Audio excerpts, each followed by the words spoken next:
Hello, everyone. My name is Mirna, and on behalf of the Mindalia TV team, welcome to Mindalia live streaming, where thousands of people around the world gather daily to see the lectures and interviews organized by Mindalia TV. Today, with us once again, our dear Dan Blanchard.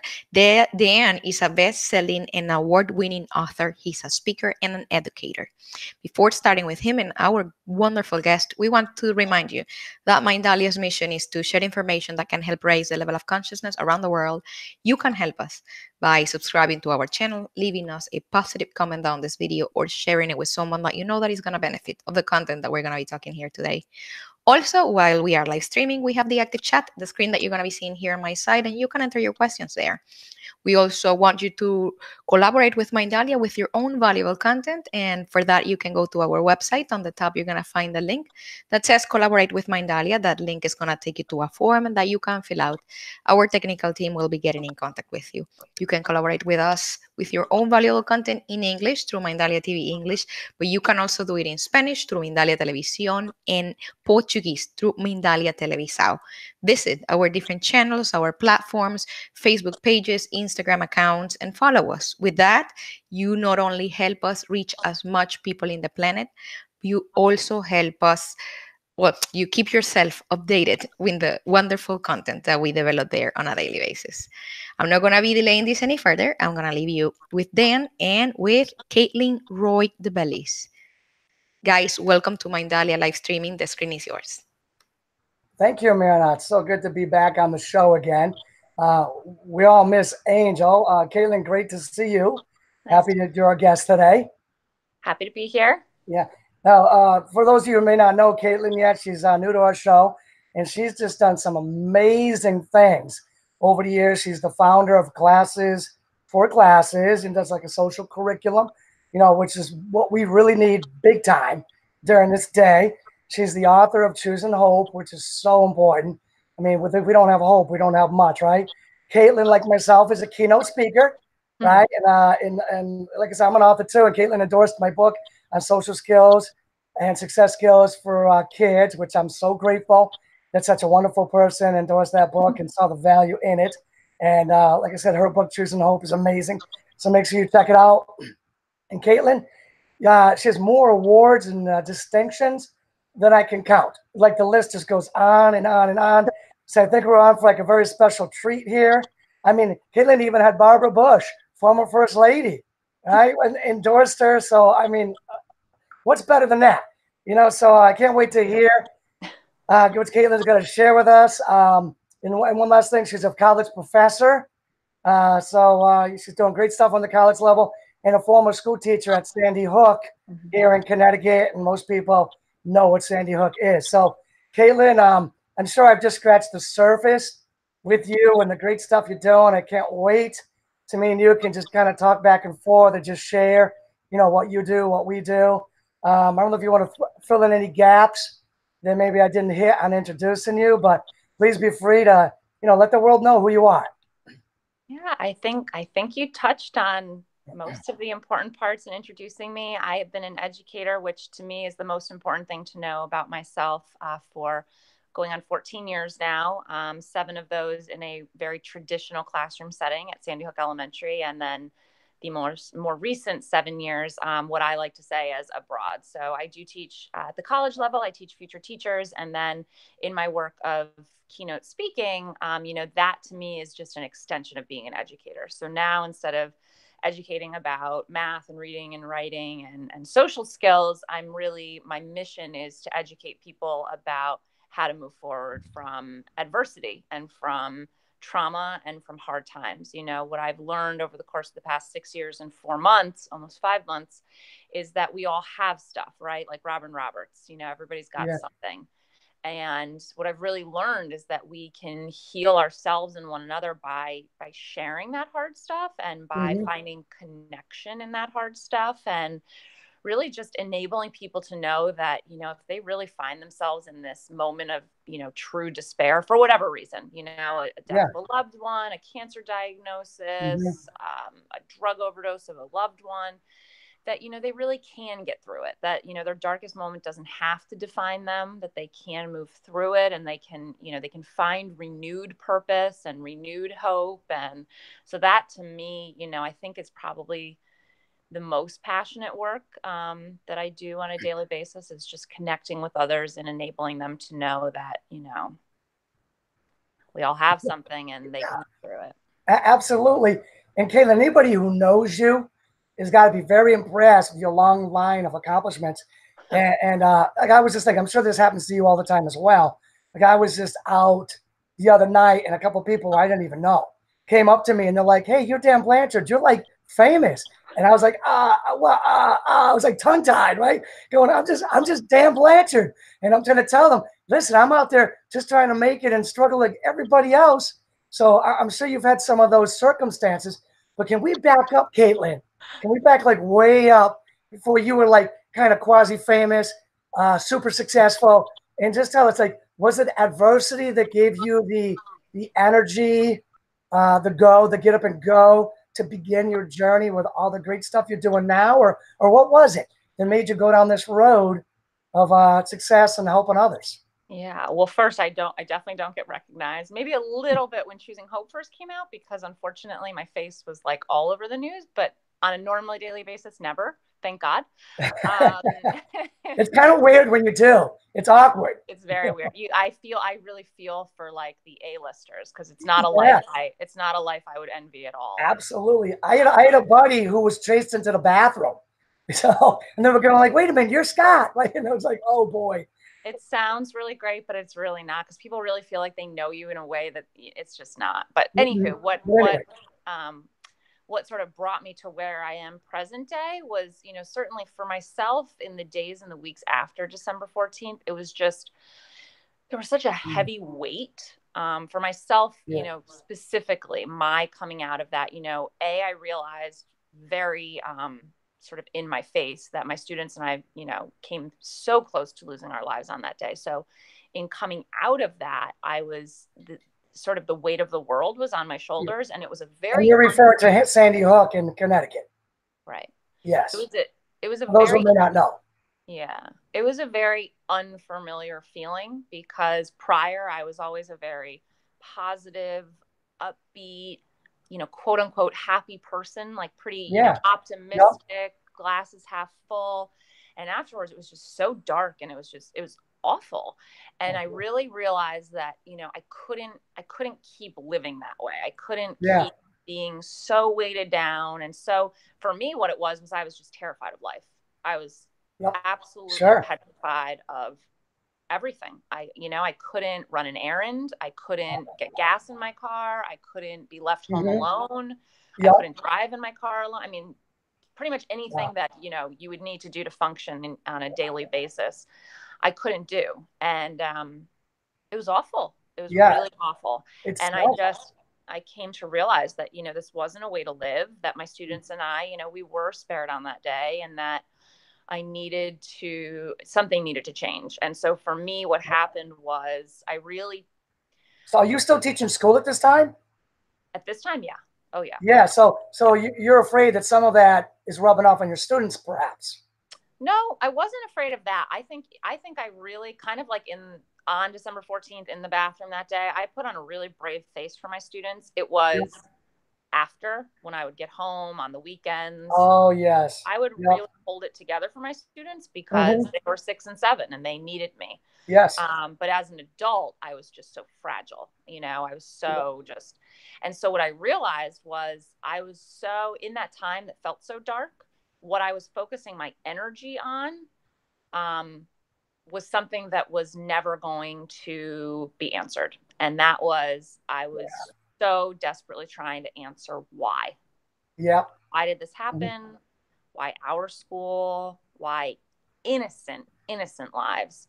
And what I came to realize was that I'm never going to answer those whys. Not any day, not back then, not now, not in the future. It's just, there aren't answers to those whys. And I think that my moving forward began on the day that I shifted my focus from those questions to questions that I knew could be answered. And I found a lot of power there. Yeah. The two questions were, how do I make sure this day doesn't define us, my students and myself? Yep. How do we get control back? Because our control was taken. So you went from like disempowered to being empowered, and this was kind of how you were punching your way out of your prison. And if I can add to that, I mean, I know this is a little bit different, but I'm an inner city school teacher, high school level, coach, all that, wrestling coach and football coach, former. And I remember sometimes I'd be talking to like my athletes or my students, and they would be like angry. I would talk to them. They'd be like angry. They'd be like, I'm mad, because of the lives, the dark lives, perhaps, the very rough, the very unfair lives. And they probably couldn't get their whys answered either. So I would always say to them, hey, listen, it's okay to be angry. It's fine to be angry. Now it's time to use that as energy for something else. So it sounds like perhaps, Kaitlin, that maybe these dark times, maybe you'll be using that as energy now to disempower yourself to make the world a better place. Yeah. I mean, I can't tell you that I could have articulated it back then in that way. Maybe it was just survival in the beginning, but it's grown beautifully, hasn't it? Yeah. Well, now being able to, hindsight is 2020. Looking back now, it's very clear that is what drove me to just something needed to change. Mm-hmm. So you ask yourself these questions, right? And then where did you go next? Did you start like diary writing, journaling? Like what was next? I mean, I was doing a lot of writing, but I wouldn't call it journaling. It was more just catharsis. It was more just, it wasn't every day, but it was when a feeling would come up, I would just write. Yep. Mostly on my laptop. And for me, really the pivotal moment, I would say, was the day that I had the idea for Classes. And it happened, I hate the word organically, but it happened very organically in my classroom with students. It really was this light bulb moment as an educator of my kids were getting, and it needed to become a teachable moment. My kids needed to learn that in life, when you get, you give, that is the way, that's the way our world is supposed to work. Yeah. At least. And so the day that really came to the forefront, that I had this idea of connecting kids and enabling kids to pay it forward and enabling kids to connect across state lines. That was really the biggest first step. The two questions came, and then the day that the idea for Classes, because that just lit a fire under me. The second I had that idea, it was life-changing in those moments, because it gave me renewed purpose, and it gave me something to, it was an outlet. Cool. I'm so glad you had that outlet, Kaitlin. And that old saying, when the student is ready, the teacher will appear. Well, yourself being a great teacher, like we get this whole, like, we're not just teachers, but we're students for life. You know what I'm saying? Students of life, students for life. We're lifelong learners. So this just kind of came to you. And, yourself being the teacher as well as the student, you had this opportunity, this outlet. And can you tell us a little bit more, like what exactly is this Classes? Yeah. So, as I said, Classes was born out of this moment with my students of talking to them about, okay, we've been given all of these gifts, and now what's our job? And having this conversation with them about, well, we need to pay it forward. We need to help someone else. We need to make sure that somebody else has something for their classroom. And then that very quickly turned into us giving to another classroom, and then that classroom giving to another classroom. It sort of snowballed in a sense. And as an educator, that got me thinking of, okay, well, how do I bring this to more than just these three classrooms? Absolutely. And how do we make that something that... So how did you do that? Did you do seminars? Was it online things? Is that how you got into your speaking career? I mean, no. Where Classes have you gone, or where do you hope to go with Classes? Classes was literally blood, sweat, and tears. Maybe not the blood part, but the sweat and tears. Well, maybe a little bit.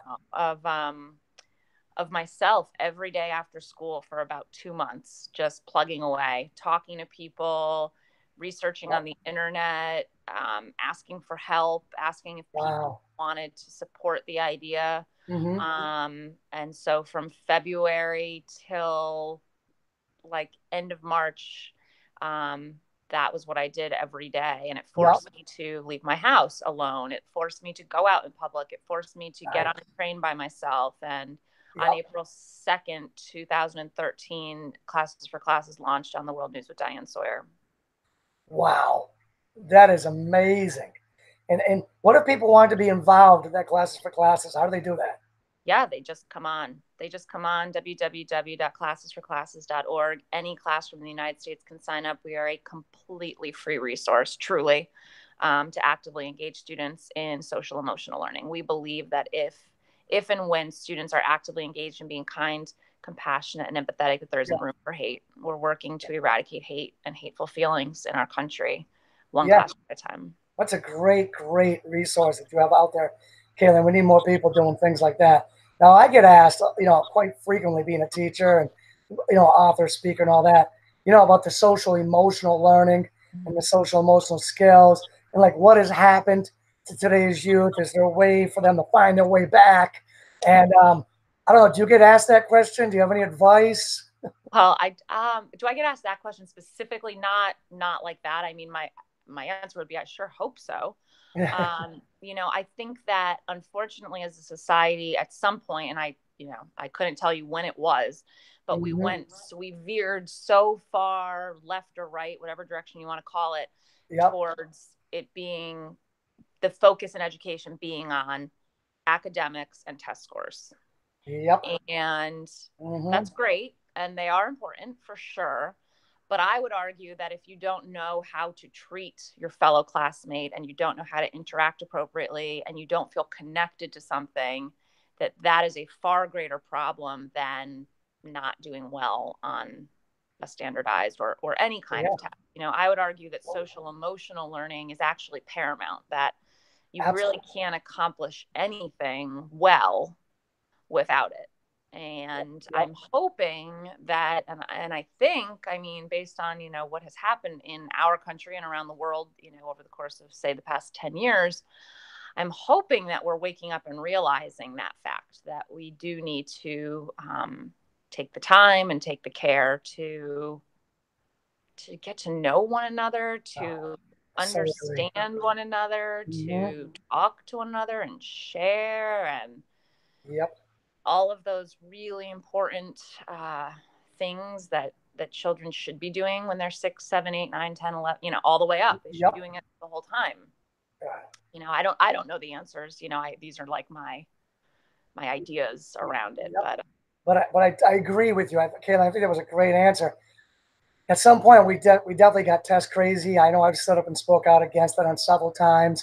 The recent, not too far, trend of the No Child Left Behind with all the testing, and you go to the elementary schools and they're phasing out like the recess time, they're phasing out the gym time, they're phasing out the social studies time, and it just drives me crazy so that they can say what? They've got a few extra more minutes on education.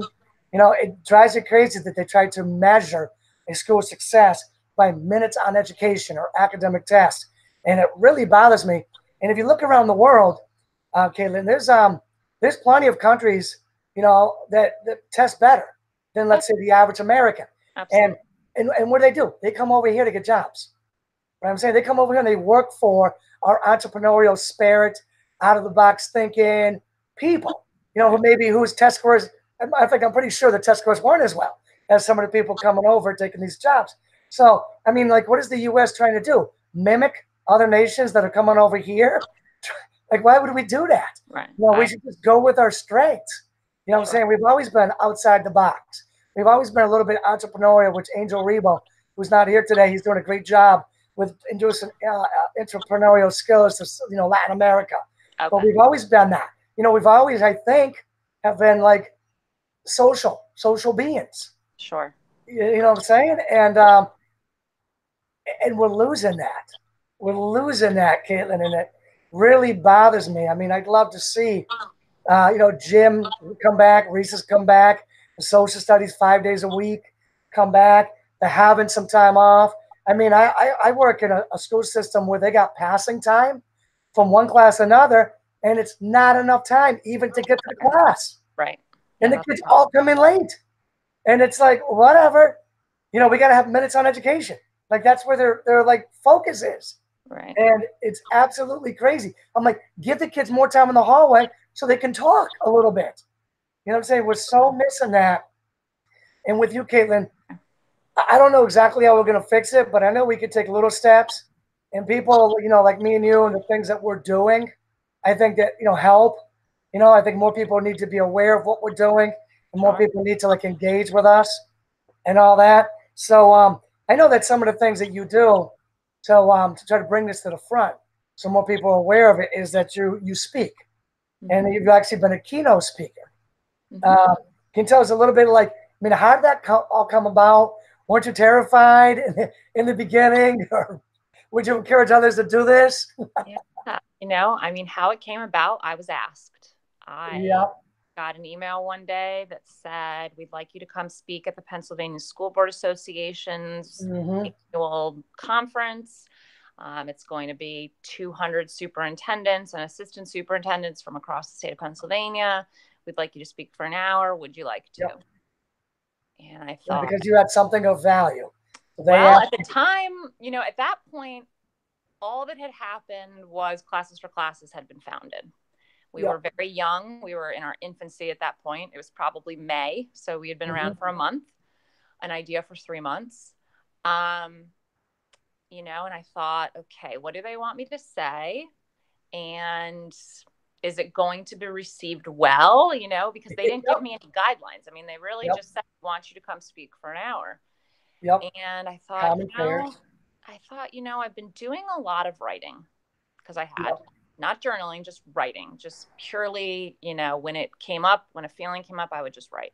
So I thought, you know, I have a lot down, you know, because the thing I think a lot of people, you realize, but I think a lot of people don't realize about being a speaker, a keynote speaker, whatever you want to call it, is that there is so much writing involved. True. You know, to stand up and speak for an hour is not an easy task. No, it's not.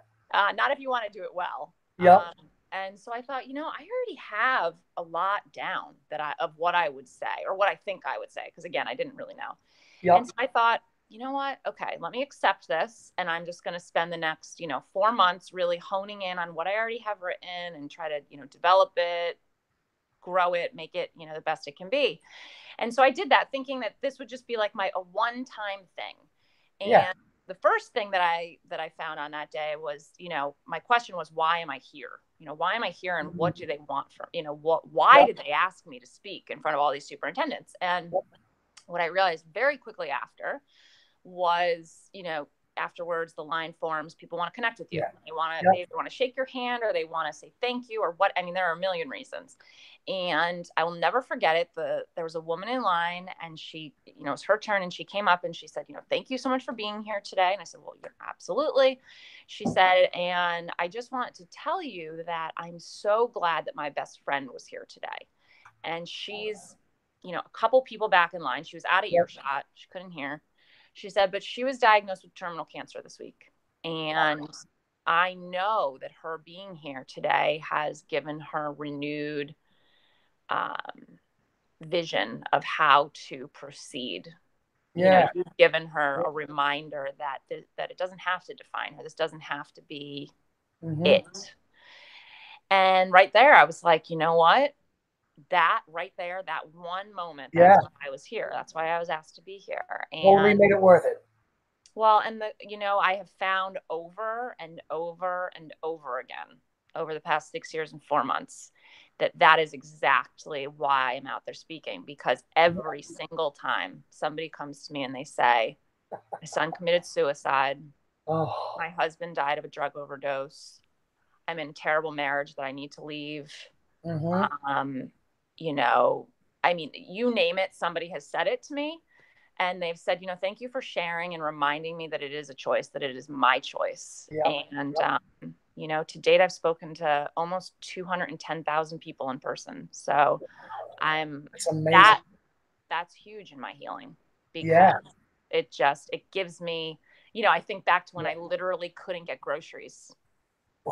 You know, and it's like, you know what? I get it. Yeah. Kaitlin, me and you have so much in common. I'm like almost laughing over here thinking about how much we got in common. I mean, I too just recently had a superintendent from Pennsylvania called me up and asked me to come down to speak to all of his people. Yeah. And it was such a great experience. But like with me and you, and I guess others like us, like we have something of value to say. Sure. And yes, we do get scared and nervous and all that stuff. But what we have of value in the fact that other people, like practically, like I don't want to use the word begging, but they're asking us to please Sure. come speak. Sure. It kind of helps people like me and you put our fear aside and say, I got to do this because I actually do have something that needs to be said, right? So, and I would say, I mean, I think you probably agree with me. Others out there, you probably encourage them to do the same, right? They've got something to say. Oh, You yeah. to encourage them to share it. 100%. If you have something to say and you have something that, you think can help someone else, then I think you're obligated to share. Yeah. Share it, say it, write it down, do a book, do a blog, do a vlog, whatever, do a podcast, right? Yeah. TV show, whatever it is, share it somehow. Sure. And it comes to me when I think about this, Kaitlin, like so many people feel like that pain. They feel that hurt, that darkness, that trauma. Definitely. And so many people out there feel like they're broken, and they feel like they're too broken to have anything of value to contribute or say. Which is horrible. And I think that those are the people that say the most, the best. Can be. Yeah, I would highly encourage those people to say it however they want to say it. Get out there and say it however you want to say it. But you've got something amazing to contribute. And if you've been through hardships, and I think this is why so many people like me and you, like they look at us and they say, okay, you've been through hardships. Sure. You're not that person, that was born on the right side of the tracks with a silver spoon in your mouth. You've been through hardships, and I think that you're a person maybe I can relate to. Someone Sure. that maybe picked themselves up. Someone that climbed back up and then contributed to others. I mean, I know what it's like not to be able to buy groceries, and I saw a lot of people out there understand what it's not, what it's like to not be able to buy groceries. So I'm sure that they would relate to our stories and anybody else's story that's like out there that's similar. So I know like we're winding down here. We only got a few minutes left. So like, what am I missing, Kaitlin? Like, what have I not asked you? Like, what else should we talk about in closing? Yeah. Gosh, Like, what do you think? I know you got a great book out there. What future projects?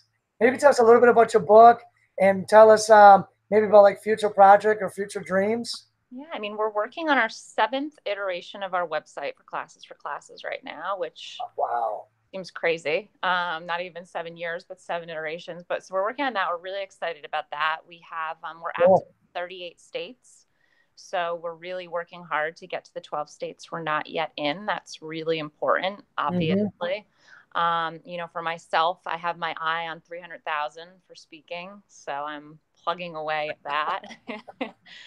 That's awesome. I think too, what's really important is to always have a goal, and to always know what you're working towards or not, like what direction you want to be going in or which one you don't want to be going in. I think it's important, but to also be flexible and to realize that, the path might not unfold exactly the way you anticipated. True. Plan B, right?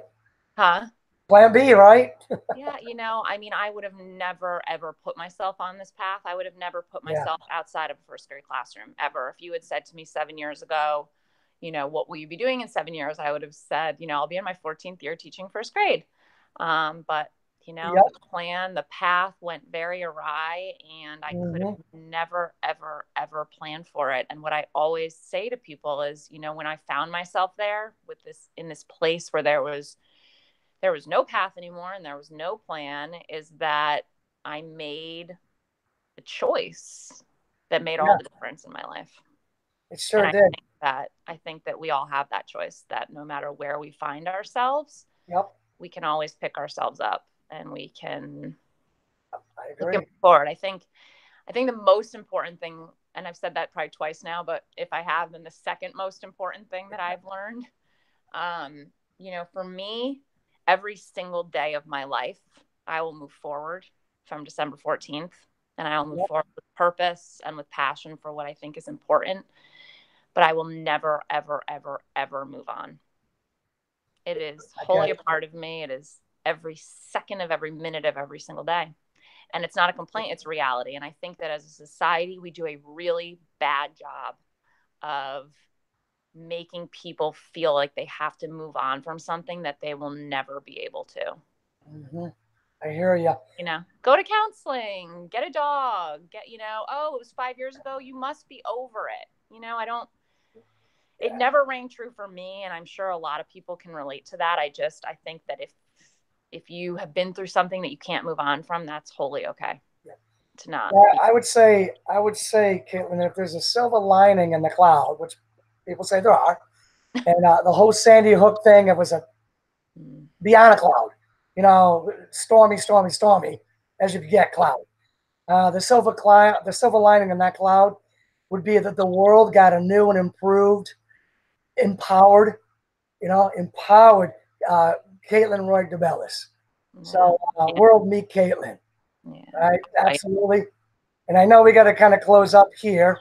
Myrna, are you still there to close up for us? Thank you, Kaitlin. Yes, I'm right here. Wonderful. Thank you. That was a great interview with Kaitlin, wasn't it, Myrna? It was amazing. Yes. Thank you so much, Kaitlin, for definitely sharing with us your time and your wisdom. We are definitely blessed and honored to be able to be a channel for your voices, for everything that you guys have to say. Are you going to do a closing? Or is this a closing? Or I don't know. Myrna's going to do it right now. Yes.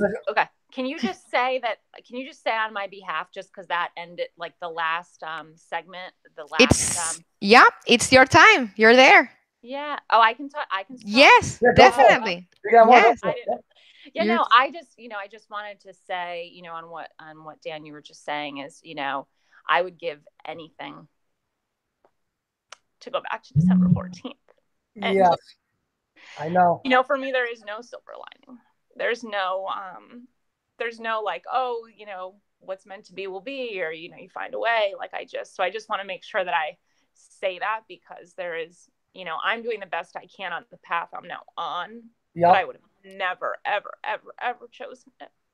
Of course. We fully understand that, Kaitlin. Definitely. Okay. You're welcome. Thank you. Thank you. No, thank you for all you do. It's your process and it's sacred. And we completely agree with you. We're just blessed that we had the chance of having you today, and we're definitely committed to bring information and to have as much people as possible to hear all you have to say. It's I thank you in the name of all the parents in this country and every country, in the name of my own daughter, whom I leave every morning on a school. Thank you, the both of you, for what you do, for the magic, for the professionalism, for being so humble. You are superheroes. You are like the real face of a superhero. And we leave our children in your hands every day because we trust you.